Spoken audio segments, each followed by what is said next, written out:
समय निकाल के आप सब लोग आए और परम श्रद्धेय स्वामी डॉक्टर परमानंद जी महाराज जो प्रेरणा स्रोत है इस सारे प्रोजेक्ट के, और जो आपने सेवाएं अभी इन्होंने मुखातिब से सुनाई है, तो इसका प्रचार और प्रसार भी करेंगे।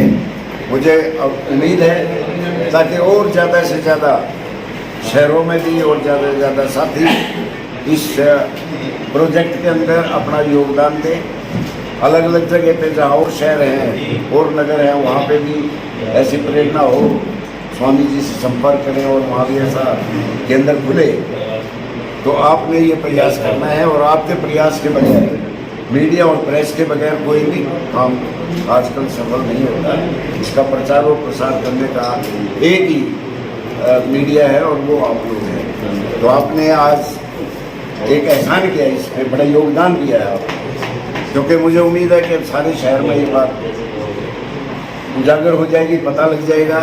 और 7 जुलाई को भी मेरा रिक्वेस्ट है कि 7 जुलाई को भी आप 11 बजे आदरणीय मुख्यमंत्री जी का प्रोग्राम टेंटेटिव तौर पे है, तो मुझे उम्मीद है आप सब लोग समय निकालेंगे। हालांकि उस दिन बहुत आपका बिजी शेड्यूल है, ये 7 प्रोग्राम सीएम साहब के भी हैं, लेकिन यहाँ का भी जब टाइम हो तो कृपया यहाँ पे भी आने का जरूर। मैं हृदय स्वागत करता हूँ, और आपने जो ये बहुमूल्य समय निकाला है, मैं इसके लिए आभारी हूँ। ये आश्रम जो है 5600 वर्ग गज के अंदर जो है ये इसका जगह है, ये इसके अंदर 60,000 square feet area covered area है।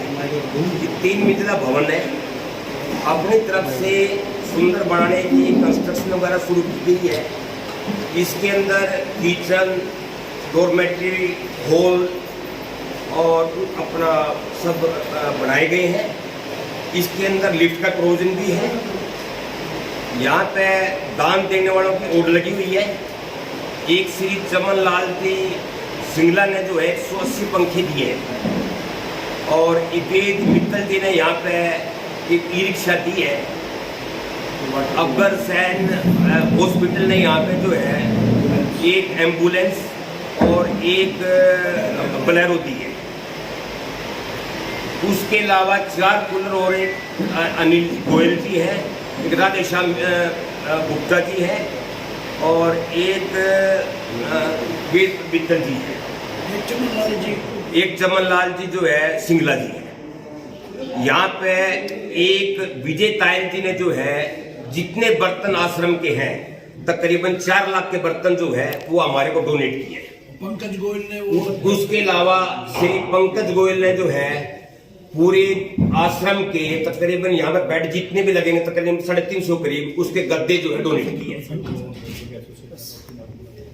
एक वोवन एसोसिएशन पानीपत के अंदर है, उसने रोटी आटा गूंदने की मशीन, कीड़ी बनाने की मशीन और रोटी बनाने की मशीन डोनेट की है। इसके अलावा एक सतीश नेजा जी हैं, उन्होंने हमारे को एक बेड तकरीबन 4,000 रुपए का है, 12 बेड जो है आश्रम को डोनेट किए हैं। हम इन सब के बड़े आभारी हैं। और ये शुरू हुआ था 5 सितंबर 2021 को, उसका भूमि पूजन हुआ था, और 7 जुलाई 2024 को जो है, जैसा कि आप साथियों को पता होगा, इसका अपना उद्घाटन जो है होने जा रहा है। ये लागत इसमें ऐसा है कि 10 करोड़ रुपए की लागत, जब ये थोड़ा सा अभी काम बाकी है, 10 करोड़ का इस पे जो है लागत आ जाएगी। भाई सब आश्रमों से कंस्ट्रक्शन और जो सुविधा है वो यहाँ ज्यादा करें। बल्कि स्वामी जी का कहना ये था, भाई कमरों से कंस्ट्रक्शन से सेवा नहीं होती, सेवा होती है सेवा करने से। इस तरह इनसे बातचीत होती रहती है। और जितना भी ये जो बिल्डिंग बनी है सारे इनके मार्गदर्शन के अंदर बनी है, तो इनको ये पता है भाई कहाँ तो किचन चाहिए, कहाँ सफाई चाहिए, कहाँ बर्तन धोने हैं। तो हम इनके बहुत आभारी हैं। और देने वाला कोई नहीं होता, ये तो प्रभु करता है। आप जो ये बात कह रहे हो किसने कह दिया, ये तो प्रभु करवाता है, हम देने वाले कुछ नहीं है। कितने बेडों की व्यवस्था है यहाँ पे? बेडों की व्यवस्था है 300-400 बेड की रखी है। बाकी थोड़ा सा ये लगता है कि बेड जो है वो 400 शायद यहाँ पर ना है, ये थोड़ा सा अरेंजमेंट होने के बाद ही पता लगेगा। इसके अलावा आज स्वामी जी का आदेश था भाई 50 आदमी जो सेवा है जिनकी हमने करनी है वो आज आएंगे और कोशिश ये है कि मुहूर्त से पहले 7 तारीख से पहले 135 सेवा जो है यहाँ पे पहुंच जाए, ताकि हम उनकी सेवा कर सके। ये हमारा परम सौभाग्य हो। फिलहाल जो है यहाँ पे 6 आदमियों का है, हमने ऐड अखबार में निकाली हुई है भाई। तकरीबन हमारे को 10 आदमी का स्टाफ चाहिए। उसके अलावा जो रसोई का आदमी है, जो भोजन पकाएंगे, चाय बनाएंगे, सब करेंगे, इनका 10 आदमी तकरीबन होंगे। ये तो थोड़ा सा स्वामी जी बता पाएंगे। सभी मीडिया बंधुओं का स्वागत है। जन सेवा संस्थान एक राष्ट्रीय लेवल की संस्था है, जिसका हेड ऑफिस रोहतक के अंदर है। और इस समय जींद में, चरखी दादरी में, पानीपत में, घरौंडा में, बहादुरगढ़ में, गोहाना में इसकी शाखाएं हैं। मुख्य जो काम है वो है जो समाज के सबसे ज़्यादा डाउन टोडन जिसे बोल सकते हैं, परित्यक्त है, पीड़ित है, ऐसे लोग जो समाज के अंदर घूमते हुए मिलते हैं और आप चाहकर भी उनकी सेवा नहीं कर सकते। आप चाहते कि उनकी सेवा करें तो भी आप नहीं कर पाते। ऐसे लोगों को लेकर के आना और उनकी सेवा करना। जो इस समय हमारे पास में है 5 आश्रम हमारे पास रोहतक में चल रहे हैं, जिसके अंदर 2 पुरुषों के अनाथ आश्रम, 1 महिलाओं का अनाथ आश्रम, 1 पुरुषों का वृद्धाश्रम, 1 महिलाओं का वृद्धाश्रम। 5 आश्रम रोहतक में चल रहे हैं, 2 जींद में चल रहे हैं, 1 महिलाओं का अनाथ आश्रम, 1 पुरुषों का अनाथ आश्रम। इसी प्रकार से एक चरखी दादरी में इसमें कार्यरत है, चल रहा है, उसके अंदर पुरुषों का अनाथ आश्रम है। इस प्रकार से 8 अनाथ आश्रम इस समय, अनाथ आश्रम वृद्धाश्रम इस समय हमारे चल रहे हैं। और इसके अतिरिक्त ये जो पानीपत का है, जिसका अभी हम 7 तारीख को उद्घाटन करते जा रहे हैं, ये हमारा 9वां आश्रम होगा। और इसी प्रकार से जो बहादुरगढ़ में है वो अगले 14 अभी आने वाली 14 तारीख को उसका उद्घाटन होगा, वो 10वां हमारा आश्रम हो जाएगा। इनके अंदर जो हम रखते हैं, ये कौन लोग होते हैं जो दिमाग से मंदबुद्धि हैं, जो सड़कों पर घूमते हुए पाए जाते हैं। उनके यदि तुम सेवा करना चाहो, मान लो उसकी तरफ आपने 50 रुपये डाल दिए, उसको नहीं मालूम ये 50 रुपये है, उसको भूख लगी है, वो किसी से भीख नहीं मांगते। आप उसको खाना दे देंगे उसके हाथ में तो वो खा लेंगे, या किसने दे दिया, अदरवाइज कई दिन तक भूखे पड़े रहेंगे। यदि उनको रास्ते का पता नहीं होता, सड़क पे घूमते हैं, चोट लग जाती है, कोई उनकी पट्टी नहीं करता। दूसरा, पट्टी ना करने के कारण क्या होता है, घाव पड़ जाते हैं, कीड़े पड़ जाते हैं बड़े बड़े। तो जिस किसी हालत में भी वो होते हैं, हम उनको उठा करके लेके आते हैं, हम उनको मेंटेन करते हैं। कई बार ऐसी हालत होती है कि मेडिकल वाले भी उसको एक्सेप्ट नहीं करते। वो कहते हैं नहीं, ये हाईली इन्फेक्टेड है, इससे जो दूसरे मरीज हैं वो और ख़राब हो जाएंगे हमारे, इसको आप बाहर ले जाओ। तो ये जो सेवा है, उनको फिर हम सारा उसको मेंटेन करते हैं, उनका साइकेट्री का इलाज करवाते हैं। यदि वो अपना घर बता सकते हैं तो हमने MA साइकोलॉजी काउंसलर रखे हुए हैं, वो उनका घर ढूंढने का प्रयास करते हैं कि कई लोग पहले तो बताएंगे बिहार के हैं, फिर उनका घर ढूंढने का प्रयास करते हैं। अब तक लगभग 600 लोगों को हम उनके घरों में भेज चुके हैं। और इस समय वर्तमान में भी हमारे पास में 950 लोग इस समय रह रहे हैं, इससे कुछ मिला करके, जो बेसहारा है, जिनके घर बार का कोई पता नहीं है। ये लोग कौन है, जिनका अधिकतर का नाम भी नहीं पता, अपना नाम भी नहीं बता पाते, तो हम क्योंकि फाइल पे तो लिखना पड़ता है, तो उनके नाम भी हमने रखे हुए हैं। कुछ बताते हैं, केवल एड्रेस पूछा, कहाँ के हो, दिल्ली का रहने वाला हूँ, बिहार का रहने वाला हूँ, उसे तो कुछ पता नहीं लग पाता है। तो हम फिर काउंसलर के द्वारा उसका पता कर लेते हैं। अभी एक महिला थी, 11 साल तक हमारे पास महिला आश्रम में रही। 11वें साल के अंदर उसने अपना जो पता जो है थोड़ा सा बताया कि मेरा जो भाई है वो इसमें के अंदर जो रहता है, भरतपुर के पास में रहता है। तो जब उसने दौसा बांदीकुई के अंदर रहता है, जबकि वो बांदीकुई में जब मैंने ढूंढ लिया फिर उसका भाई कहता है इसका पति है, इसके बेटे बच्चे हैं, इसका देवर है, देरानी है, जुठानी, तो इसका पता नहीं बता पाई। और वो रोहतक जो है ना अनाज मंडी के अंदर घूमती हुई मिली थी। और वो 11 साल के बाद में पूरा परिवार आकर के उसको लेके गया। तो अब आप समझ सकते हो कि वो इतने दिनों तक महिला आश्रम में रही, पूरा सुरक्षित रही, क्योंकि वहाँ पर हमारा महिला आश्रम के अंदर सारा स्टाफ ही महिलाओं का है, सारा मेंटेन ही पूरी तरह से रही। और दूसरा क्या है, अभी पति को पत्नी मिल गई, बच्चों को माँ मिल गई, उसको अपना पूरा का परिवार मिल गया। और कितने दिनों बाद, 11 साल के बाद भी अपने घर पर पहुँचे। ऐसे अनेक उदाहरण हैं जिसके अंदर कोई 5 साल में, कोई 3 साल में, 5 साल में ढूंढते रहते हैं। यदि वो अपने घर पे पहुंच जाए तो पहुंच जाएंगे। अन्यथा हम क्या करते हैं, जो अपना पता नहीं बता पाते हैं, उनको फिर हम काम सिखा देते हैं कि उनको ये नहीं है कि केवल उनको ले आए और उनको बैठा करके खिला दिया। इससे लाभ नहीं होगा। लाभ किससे होगा कि हम उनको प्रोडक्टिव बनाएं, कि वो काम करने लायक हो जाए। तो वो क्या करते हैं, उनमें से जैसे हमारा स्टाफ है, मैं बताता हूँ, आश्रम के अंदर हमारा स्टाफ तो है 10 आदमियों का। और काम कर रहे हैं कितने 70 आदमी काम कर रहे हैं। कैसे वो 60 जो आदमी है वो इन आश्रमवासियों में से निकलाते हैं। ये फिर काम करने लग जाते हैं, जैसे घास में पानी देना है वो कर देंगे, रसोई के अंदर जो है मशीन चल रही है उसके अंदर आटा गूंथना है वो कर देंगे, पेड़े बनाने हैं वो बना देंगे, रोटी चुपड़नी है वो चुपड़ देंगे। मशीन के आगे तो हम खड़ा नहीं करेंगे उसको, क्योंकि थोड़ा दिमाग कमजोर है, उसको नुकसान ना हो जाए, तो रोटी बनाने की मशीन है। बाकी सारा काम वो कर देते हैं। इसी प्रकार से खीर बन रही हो चला देंगे, सब्जी बना रही हो चला देंगे, दूसरों को हेल्प कर देंगे, खाना उठ ले जाएंगे। मतलब हमारे को यदि हम उस स्टाफ को हम बाहर से रखें तो आदमी 15,000 रुपये का हमारे पास मिलेगा। और वही आदमी जो समाज के ऊपर बोझ था, वही आदमी जो सरकार के ऊपर बोझ था, क्योंकि ये लोग भीख तो मांगते नहीं, कहीं पर भी सड़क के किनारे पड़े हैं, बस बैठे रहेंगे, 10-10 दिन तक खाना नहीं खाया, आंखों से आंसू आते रहेंगे, बड़े उनके बाल हो जाएंगे। और वे जो लोग हैं उनको फिर हम प्रोडक्टिव बना देते हैं। तो इस आधार के ऊपर हमारी जो संस्था है ये काम कर रही है। दूसरा हमारा जो मेन हमारा काम है रोहतक के अंदर हमारा एक निःशुल्क पब्लिक स्कूल है।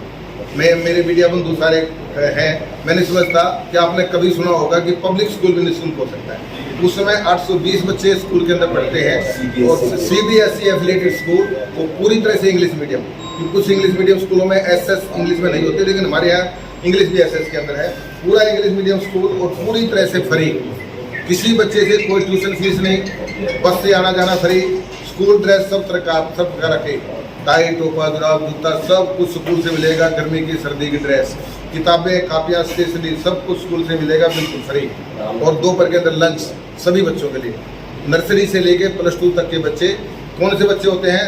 सबसे पहले दाखिला देते हैं जिनके माँ बाप नहीं है, फिर दाखिला देते हैं जिसका बाप नहीं है, फिर दाखिला देते हैं जिसकी माँ नहीं है, फिर दाखिला देते हैं तलाकशुदा माँ बाप के बच्चे एक के साथ में रह रहे हैं, फिर देते हैं माँ बाप तो है लेकिन पिता कमा नहीं सकता, कोई बीमारी की वजह से या एक्सीडेंट की वजह से डिसेबल्ड हो गया, फिर भी देते हैं झुग्गी झोपड़ी वाले हैं, लेबर क्लास वाले हैं। उन बच्चों को रख करके उनको फिर पढ़ाना और उनको अच्छी शिक्षा देना। अभी हमारे 3 बच्चों को डॉक्टरी के अंदर एडमिशन मिला है, 2 को MBBS के अंदर और 1 के अंदर पशुओं वाले डॉक्टर के अंदर।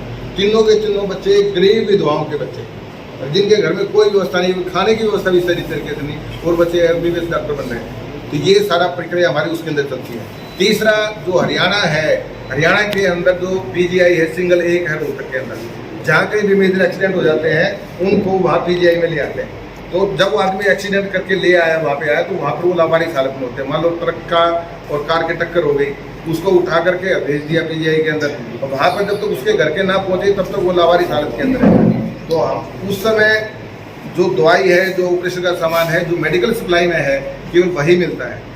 लेकिन जो मान लो हो सकता है उसको 200 रुपये का कोई इंजेक्शन लिख दिया डॉक्टर ने, मेडिकल सप्लाई में नहीं है, और 200 रुपये का इंजेक्शन उस टाइम के ऊपर उसके लिए लाइफ सेविंग हो सकता है। तो हमारी संस्था ने 15 आदमी इस काम के लिए वहाँ पर लगाए हुए हैं मेडिकल के अंदर, कि किसी के लिए भी कोई भी लावारिस व्यक्ति है उसको दवाई देनी है, उसको हमने ऑपरेशन का सामान देना है, उसके लिए ब्लड की व्यवस्था करनी है, उसको हमने टेस्ट करवा के लेके आने हैं। किसी को CT स्कैन लिख दिया, MRI लिख दिया, स्टाफ को वहाँ पे है नहीं, कौन करवा के लेके आएगा? अपने घर में वो करोड़पति है लेकिन वहाँ पर एक समय से एक लावारिस है। जब उनके घर के लोग पहुँच जाते हैं फिर तो अपने प्राइवेट में ले जाएंगे, डिस्चार्ज करके भी ले जाएंगे, लेकिन जब तक उनके घर के नहीं पहुँचे तब तक तो एक लावारिस है बिल्कुल। 200 रुपये भी कौन दे, 500 रुपये भी कौन दे? तो हमने अनलिमिटेड खर्चा वहाँ पे, और वहाँ पर 15 आदमी रखे इस सेवा के, जो पिछले 20 साल से हम सेवा कर रहे हैं। कई बार हेड इंजरी के केस आ जाते हैं, वो हेड इंजरी कैसे ऐसे होते हैं वो बता ही नहीं पाते अपना एड्रेस, कितने दिन हो जाते हैं, तो उनके लिए दिन में अलग अटेंडेंट, रात को अलग अटेंडेंट, सारा चीज़ हम वहाँ पे संभाल करते हैं। फिर वो डिस्चार्ज के लायक हो जाते हैं, अपना पता नहीं बता पाए, तो हमने ये आश्रमों की स्थापना की थी शुरू में इस से, लेकिन धीरे धीरे पे बढ़ते चले गए। और धीरे धीरे हमारा उद्देश्य है कि यहाँ पर भी हम एम्बुलेंस रख करके और सारे चारों तरफ का जो एरिया है वहाँ से हम उनको कवर करेंगे। स्वामी जी 2600 गज आपकी 5600 गज जो जगह है, ये किसी ने दान दी है या आप लोगों ने सब अपने सहयोग से ये जमीन खरीदी है? नहीं, ये तो एक ही व्यक्ति ने दान में दिया। सतीश जी हमारे सतीश जी जो है, यही जैसे रोहतक में गए तो इन्होंने कहा कि हम चाहते हैं कि पानीपत के अंदर एक आश्रम खुले, तो मैंने कहा ठीक है जी, सारी व्यवस्था आप देख लेते हैं जमीन का करके। लेकिन इसमें अंतर होता है, कई लोग होते हैं अपनी पुरानी जमीन होती है और उस जमीन को करके आदमी दान में दे देता है, पुरानी पहले की पड़ी है, पूर्वजों की पड़ी है, सस्ते पड़ी है।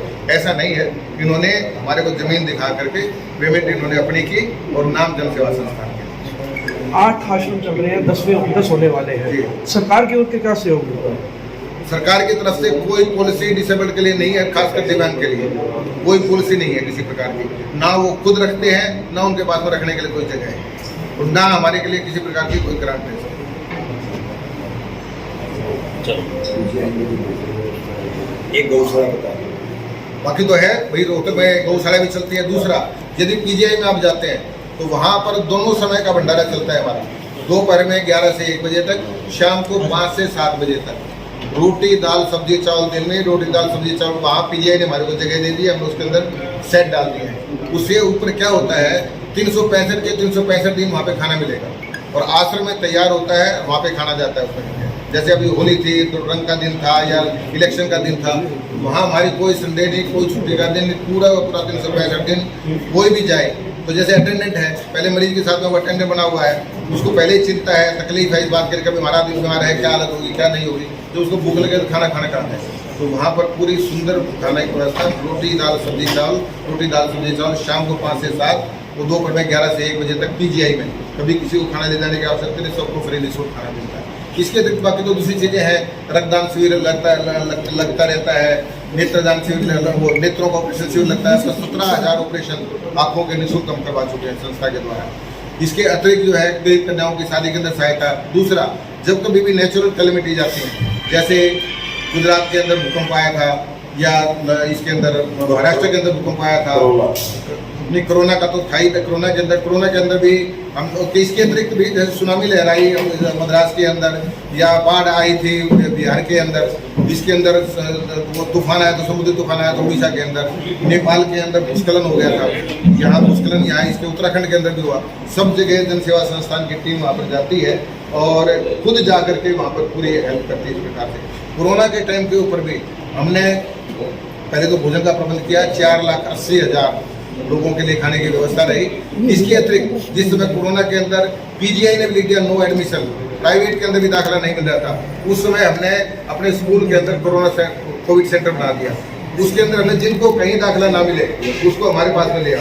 हमने वहाँ पर 162 आदमी हमने वहाँ पे दाखिल किए पॉजिटिव केसेस को, और उनको लिए हमने क्या किया, हमारे पास में वो थे जो ऑक्सीजन वाले जो होते हैं कंसंट्रेटर होते हैं, वो कंसंट्रेटर हमारे को 31 हमारे पास कंसंट्रेटर थे, उसको लगा देते थे।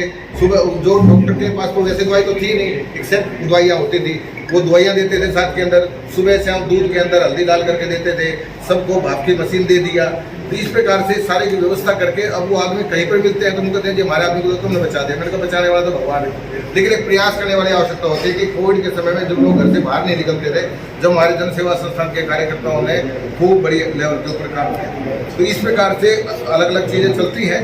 तो ये जो हमारी ब्रांच है बड़ी समृद्ध ब्रांच है, क्योंकि पानीपत के अंदर दान देने वाले बहुत लोग हैं, सेवा करने वाले बहुत लोग हैं, सेवाभावी बहुत लोग हैं।